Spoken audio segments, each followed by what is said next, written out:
everyone, it's me, Bren of bggarden.com, living and growing in Zone 5B, Ohio. And today I'm speaking with a suburban homesteading gardener who is the Google Hangout genius, the one and only Adam Cortell.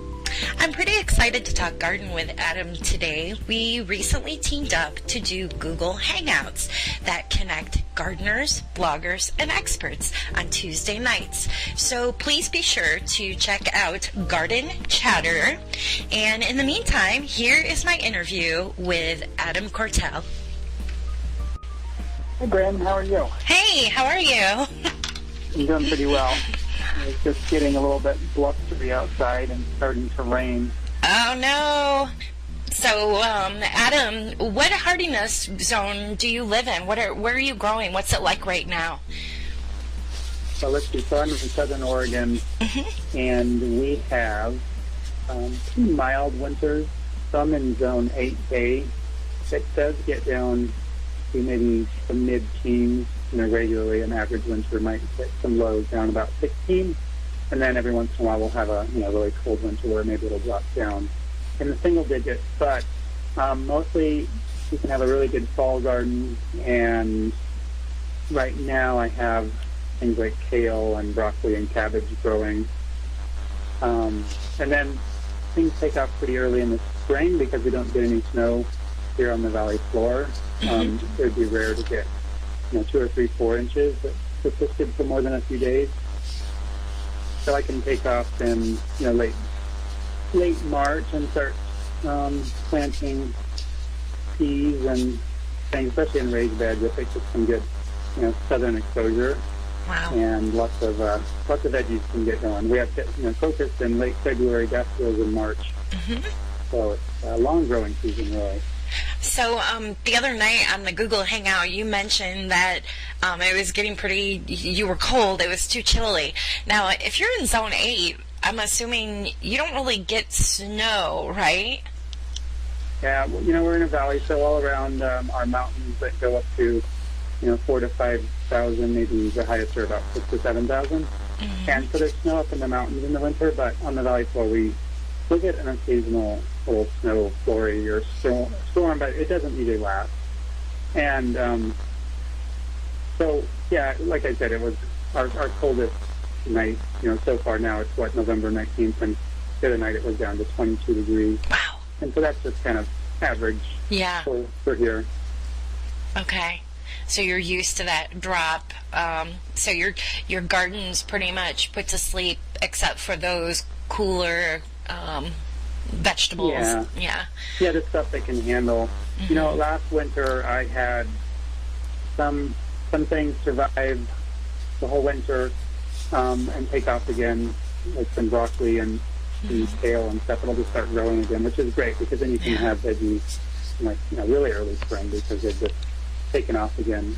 Even though we had some temperatures down to actually surprisingly low, down to about 5 degrees last winter, we had a cold snap. But mostly it's mild enough that the stuff doesn't get killed off if it's winter veggies and stuff. So I have to ask you, how long have you been gardening? Well, I grew up on a homestead, a 10-acre homestead in southern Oregon on the coast. And so growing things has really just been a part of my life ever since I can remember. We had a big garden area and an orchard area. So I have 4 brothers and sisters, and we all had a little garden spot if we wanted it, a little section we could grow stuff in the bigger garden. Also, my parents had a rhododendron nursery, and we would raise rhododendrons up to usually in containers, so 2 or 3 gallons, and then sell them wholesale at regional, local, fairly local nurseries. So, I've been gardening off and on, feels like kind of all my life. Definitely in college and, when you had an apartment, that sort of thing, it was limited to maybe just a few houseplants or a few things out on the patio. When I was living, I remember at one apartment I even made this, composter out of like a 50-gallon drum and had it out the front porch on the back, I guess, on the deck, little patio thing. So then I bought my first house and had a pretty good veggie garden, lots of raspberries and blueberries and stuff in the backyard. And then we moved to a location I'm at now about 10 years ago. And so I've been working on, getting that developed. And it has really poor soil, so it's been a struggle just getting, raised beds set up and building up the soil. That's really cool. I like how your parents let you guys have your own little garden area. That's really nice. Yeah, that's good. It makes a difference. I know when I was younger, my parents were new to gardening, and they got this. The first big yard they got, looking at like an acre, moving out to the country, quote unquote, and we had to weed, and so I kind of had a bad attitude a little bit because I always mistaked weeds and strawberries, and it wasn't a good experience. So I like that, having your own little area to garden in. And so do you have a favorite vegetable or shrub or houseplant you enjoy growing? Well, I was thinking about that, and I grow a lot of different things. I was just thinking of veggies. I was really enjoying roasting poblano peppers and some other peppers I grew. So I have to say, just from last summer, I think my favorite veggie was the peppers. Let's see, as far as shrubs, that I've just been growing, a number of different kinds of flowers, trying to attract beneficial insects. Definitely, as far as berries, I love raspberries and blueberries, so I'm trying to get those established and so they produce more. I don't have, one thing that we've enjoyed is doing a combination of ornamental grasses with Russian sage in between, kind of doing a row of them, and that's been really nice. So we're going to do more of that. Another section that we're going to dig up. Houseplants, we have a few, but I don't have any particular favorites. I have my Christmas cactus blooming right next to me right now, so that's always fun. Nice. I always say my favorite houseplants are the ones that are surviving. Yeah, the ones that are still alive, huh? Lucky you. Yeah. Well, especially, now, because, I'm in Garden Zone 5, and it's very cold. I mean, this weather is just so not normal, and we're like at 11 degrees right now. And so we heat our house with a wood-burning stove. So a lot of the plants tend to, they dry out. So there are a lot of things I can't grow inside the house. So, Right. Yeah, the wood-burning stove probably get kind of too hot and dry and then too cold, and totally completely happy. So I have to ask you about your blueberries. Did you grow those last year successfully, or? I've had them for a few years now. We live in an area here in the Rogue Valley where it's pretty hot in the summer, very hot and dry. And so we have regular temperatures in the 90s and up to 100. And blueberries, it's a little bit too intense for them. They don't really love all that heat. In a lot of other areas in Oregon, where it's more rain or on the coast, they just absolutely love it. So I've struggled a little bit with blueberries, just keeping them with enough water and everything. And so I've had these in the ground for a couple of them, maybe 5 years, and they're really pretty sad all in all. So it's one of my projects. I need to get the soil acidity down. Just give them some more love. So we did get some blueberries off of them, enough to go out and pick a little container or just snack on them off the bushes. So they're doing okay, but they aren't, big and beautiful and vigorous and 5 feet tall. Right. I've had a good experience growing them in a container, but then once the winter comes, I end up losing them, even if I try to shelter them in an area. I think the biggest mistake I had here in Zone 5B is I had them planted a little too close to some walnut trees, I think. I'm not the master gardener, but I can't, the soil seemed just fine. It was, kind of sandy, and I don't know, maybe that was it.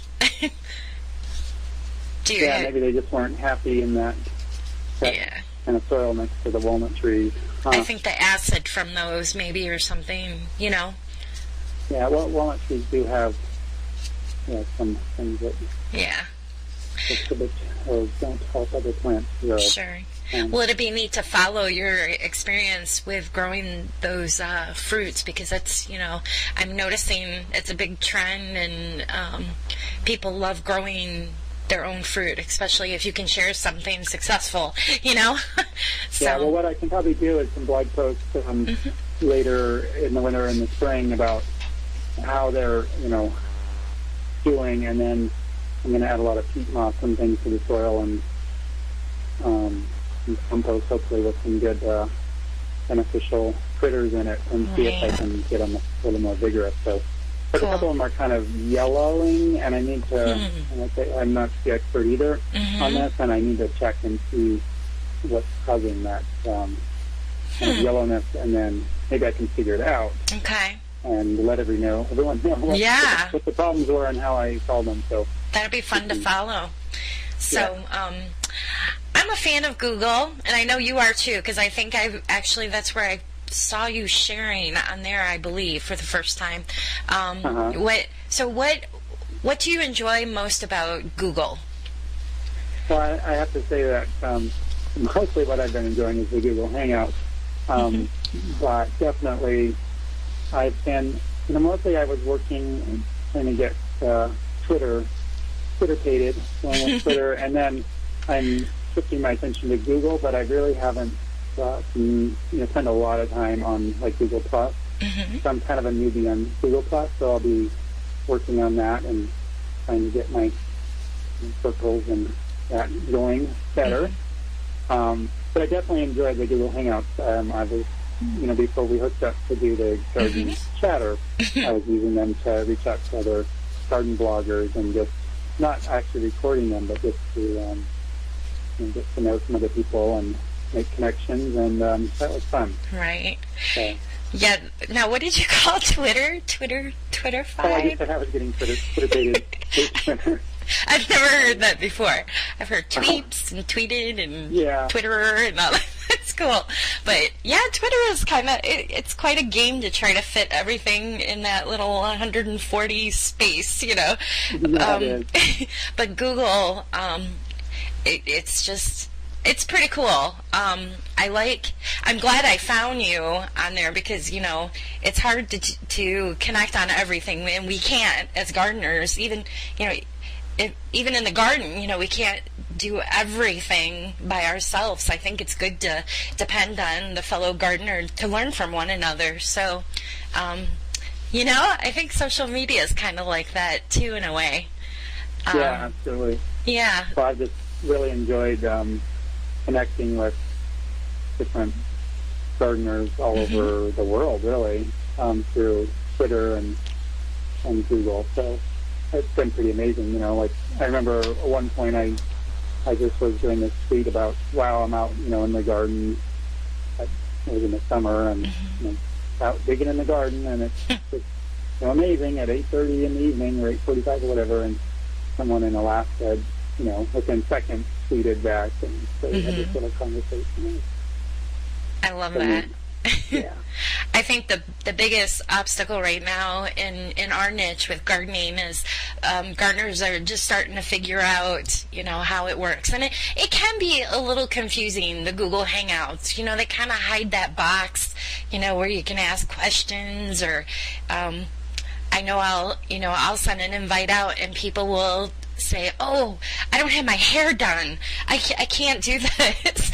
I don't think they realize all the options you have, Right, they'll just be watching the Hangout and can make comments and ask questions. Yeah, I think maybe people just are a little unsure and are not sure how to approach it, or a little intimidated, thinking that they're somehow going to be on video or something that's is not never need to be the case. So. Really cool thing about the Hangouts is, even if you are not a guest host, you're not actually on the video, how we interview people every week on Garden Chatter.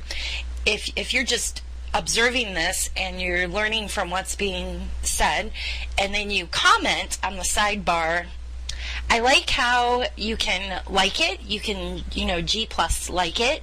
And right. I don't think people understand that when you do that, to my understanding, it gets picked up from the search, so if somebody searches or they're looking at the gardening information, your like or your hey, how are you doing comes up, and which in the end that means you're actually building your garden connections by just commenting. Does that make sense? Cool. Yeah, that makes sense. I'm not sure how that works. I hadn't really thought of that before. Yeah. I know that on the question and answer thing on the Google Hangout on Air, that if there's quite a few people on and people, plus your comment, it floats it to the top. Yes. So they kind of order out by how many. Yeah. Right. So, I mean, it's kind of cool. You not only, I think it's really cool to be able to see, like when we had Brett and Becky on, it's so cool to actually see them. You see their social media, their little bulb icon, and it's not the same, to see this sweet couple, and just to listen to them, you can tell they really are passionate and love gardening. Yeah. And I know me and you are a lot alike. We're just so excited about learning from others and connecting, and it, it's kind of cool. I have my selfish reasons for doing this. Yeah. So I had so much fun with Brent and Becky. I mean, they were so sweet and so knowledgeable. Yeah. And I learned a lot, actually, just about some of the basic, that bulbs need to be moist and that they grow, start rooting out at 50 to 60 degrees soil temperature and, continue at 40 degrees. So, I mean, that's pretty important because I know now that's like, well, yeah, I can still plant bulbs because my soil is at that temperature and right. it'll be good. So, right. Yeah, that was super. That's cool. So, and, it's going to be exciting, too, because, I mean, you're fairly new to the blogging, and I know since I started blogging and connecting about gardening, which it's been, I don't want to say like 5 or 6 years now, I grow things in my garden now, and it is all because of who I've connected with online, just being inspired by them. It's so cool, Yeah, totally. I know. I'm already thinking of like all the new things I want to grow, seeing what other people are doing, and like, wow, I'm not growing that. And try this and that. I was listening to Dave Ledue's Best of My Garden, and one of the interviews was on half-cap berries. And so now I'm all hot to try some half-cap berries in my garden, and so. I got to figure out which ones would be best to do. But yeah, it's really just great to see all those new options out there.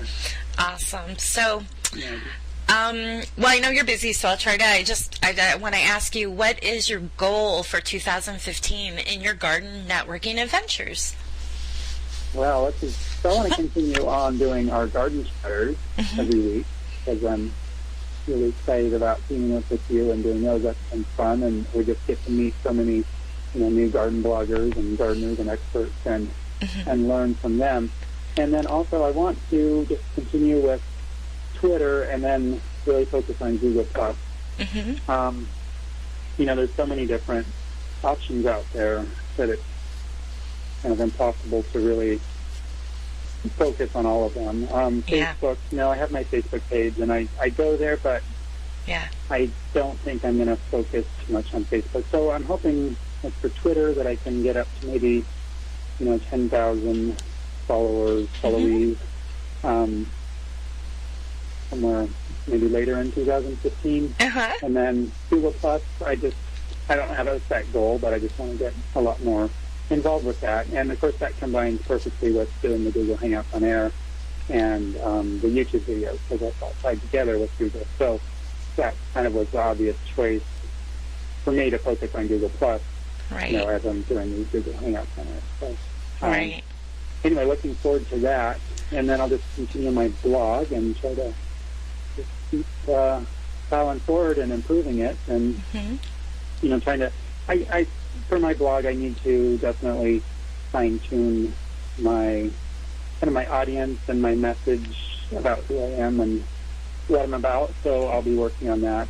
And as I started out, I'm still kind of trying to find maybe what my niche is, or fine-tune who my audience is and how I can best help them out and reach them. So those will be some of my goals. Busy. It's going to be a busy year. Yeah, it's going to be great. It's going to be day by day. You cannot... Right, and then work in the garden too. And I have all sorts of ideas for my outdoor living space and new raised beds, and right. Very busy. It sounds overwhelming, but I had a fellow gardener tell me once, do it because you love it. And that just, that makes it so much easier, and it's going to be cool. And I'm excited to watch you grow on here. And I'm excited about Garden Chatter. This has just been a wonderful experience. And so thank you again for taking the time today. Are you going to be out in your garden today, even though it's kind of chilly there? I'm hoping to get out. I really need to finish taking down some, I saw some tomatillos that got frost filled, and I need to clean them out. And I, believe it or not, I still don't have garlic planted in the ground, which is okay because actually I'm pretty much on schedule. It's supposed to be after the first hard frost, and for my zone, November 15th, so I'm a few days late, but it's been fairly mild, so I assume that it'll be good. So I need to get garlic in the ground, and that's my main goal. Awesome. And we can follow this on your website, right? Yep. All right. Thank you, Adam. All right. Thank you, Fran. Thank you for listening today. You can follow Adam at Adam Cortell, CORTELL.com, or follow him on Twitter at Adam Cortell. And until next time, I hope you find yourself out in the garden.